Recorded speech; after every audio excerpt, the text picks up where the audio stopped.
Daktari, umezungumza kuhusiana na kufanya uchunguzi mapema, lakini nitakurudisha nyuma kidogo katika moja ya vitu ambavyo vinasababisha saratani. Katika maelezo yetu wakati tukizungumza, ulizungumzia swala la umri. Japokuwa nilikuwa natamani kusikia ama kuona au kututajia zaidi umri sahihi. Ni umri gani ambao unasema huyu mtu ameishi umri mrefu, labda anaweza kuwa na hiyo changamoto kupata ugonjwa. Magonjwa mengi ya saratani ikiwepo hii ya matiti na hususani kwa wanaume. Ukizungumzia umri, ujue mwili wetu unaratibiwa na baadhi ya vichocheo vya mwili.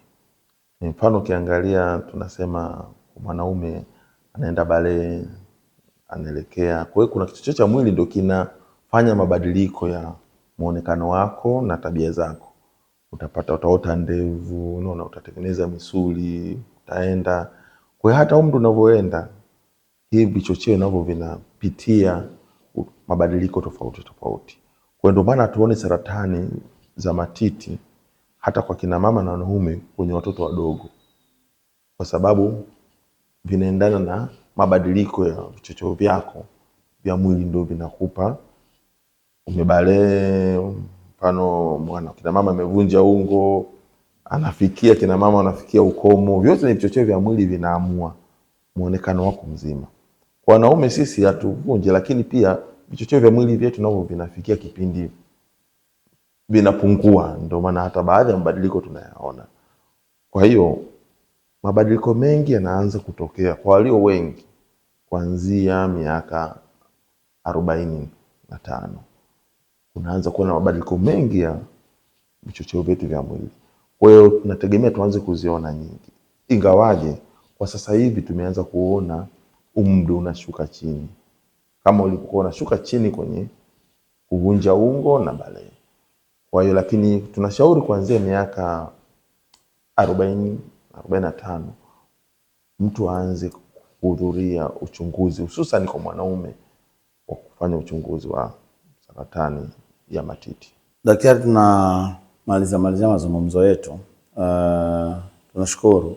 Natamani sasa kufahamu kwa ujumla wake kwenye saratani ya matiti, hasa kwa wanaume ambayo ndio mada yetu kubwa, lakini kwa ujumla wake saratani, wewe ni mkurugenzi huduma za kinga, hali ikoje kwenye nchi yetu kwa sasa ya ugonjwa huu wa saratani, kuanzia hii ya matiti pamoja na nyingine kwa ujumla wake? Kwa ujumla takwimu zetu za saratani ya matiti zinaonekana kwamba inachukua 16%.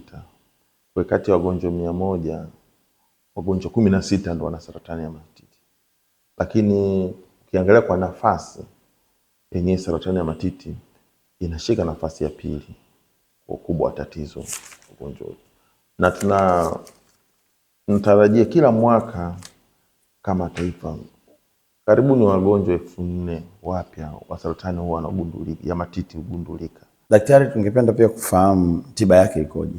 Yaani kweli kama nilivyosema, saratani inazuilika na inatibika. Tiba ya saratani ya matiti kama unavyojua inakuja kama uvimbe. Kwa tiba ya kwanza ni baada ya vipimo vikifanyika na vikathibitisha ni upasuaji. Lengo ni kuondoa ule uvimbe, lakini kwa sababu saratani tabia ya kusambaa, anapata na dawa ambazo zitasambaa kwenye mwili mzima, ambao ni chemotherapy, dawa za kemikali, dawa ya pili. Ila wakati mwingine huhitaji tiba mionzi ili kudhibiti baadhi ya chembe hai zilizopo. Na kama nilivyosema, inahusiana na vichocheo vya mwili, homoni, kwa tunawapa dawa za kudhibiti mvurugano wa homoni. Kwa tiba kwa ujumla ziko 4. Ni upasuaji, tiba za dawa kemia za drip, tiba za mionzi na tiba za vichocheo vya mwili, hormone therapy. Daktari, tungependa sasa utupitishe. Nakumbuka nimewahi kufanya interview na wewe siku za nyuma, lakini kwa wanaotutazama hivi sasa natamani utupitishe katika mambo muhimu sana kwa saratani zote kwa ujumla wake zaidi ya 100 hivi. Nini hasa, stage gani huyu anaambiwa? Kwanza zina stage ngapi? Kuna wakati unatuambia umechelewa sana, hii stage ya mwisho stage gani? Tujue stage zake zikoje na mtu anawezaje kuwahi kwamba kaambiwa amefika, amewahi na kupata matibabu kwa ujumla wake, na kitu ambacho mnakutana nacho hapo, wagonjwa wanaokuja hapa Ocean Road, wengi wanakuwa wanafika kwenye huo utaratibu kwamba wamewahi au watu wanakuwa wamechelewa, na wito wenu kwa ujumla wake wakati tunamaliza mazungumzo yetu? Asante. Mimi napenda kuambia jambo. Kwa ugonjwa wenyewe una hatua 4, lakini kuna hatua moja sisi tunaisahau ambayo ni muhimu kwetu. Ni ile kabla ugonjwa haujawa saratani. Hiyo ndio stage muhimu sana ambayo haina dalili. Sisi tunaweza tukasema ni stage 0. Ile ni stage ambayo mwili wako unaanza kufanya mabadiliko. Huo ndio kipindi ambacho tunafanya uchunguzi wa awali. Hujawa na saratani. Lakini kwenye stage 4 ukishakuwa na saratani, kuna stage ya kwanza au hatua ya kwanza, ya pili, ya 3 na ya 4. Na kila hatua inakupa matokeo yake ya tiba. Hatua ya kwanza na ya pili kwetu sisi kwenye tiba ni hatua nzuri, kwa sababu ugonjwa haujasambaa, uko eneo lile lile, hauna madhara. Lakini hatua ya 3 na 4 utapata matibabu, lakini matokeo yake sio mazuri kama hizi hatua za mwanzo. Kwa hiyo naisi jamii ifike kabla hawajawa na ugonjwa. Wajenge tu tamaduni ya kujichunguza, lakini hata ukipata ugonjwa karibu utapata huduma kulingana na hatua yako. Daktari, tusaidie kitu. Kwanza tufahamu uwekezaji ambao serikali imefanya hapa katika hospitali hii, lakini pia kumekuwa na utamaduni miongoni mwetu wa kutiana hofu sana kuhusiana na ugonjwa huu wa saratani. Utasema kitu hasa kitaalamu. Unajua haya mambo ya afya watu wanasoma miaka mingi, lakini huko mitaani watu wanachukulia vitu simple tu. Na kumetokea watu wengi sana mitaani huko wanasema natibu saratani, sijui bila fanya. Umetajia njia hapa ambazo unaweza kutibu, lakini watu wamekuwa wakitibu huko mitaani.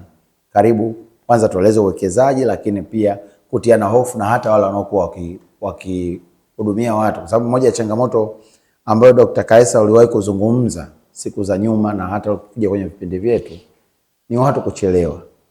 Lakini la watu kuchelewa, mtu anaweza kaanza kuumwa akaenda kutibiwa mitaani, anakuja hapa yuko stage ya 3. Ni kweli tatizo la saratani ni janga la kitaifa na serikali imeona hichi kama ni kipaumbele.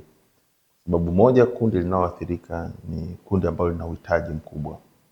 Na waathirika wakubwa kama unavyoona wako sio mijini, wako vijijini pia.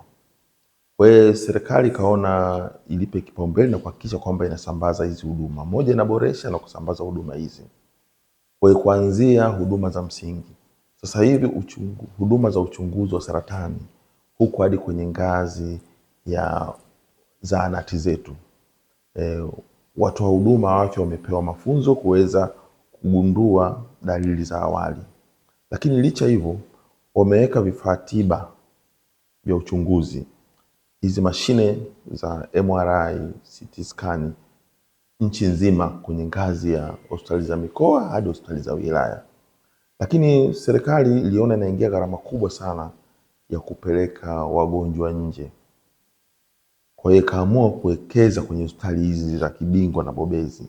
Kwa hiyo zimefungwa mashine ambazo zinapatikana kwenye nchi zile ambazo za Ulaya tulikuwa tunaenda. Kama mashine za PET CT scan, mashine za tiba mionzi ambazo zinaweza zikatibu bila kuleta madhara.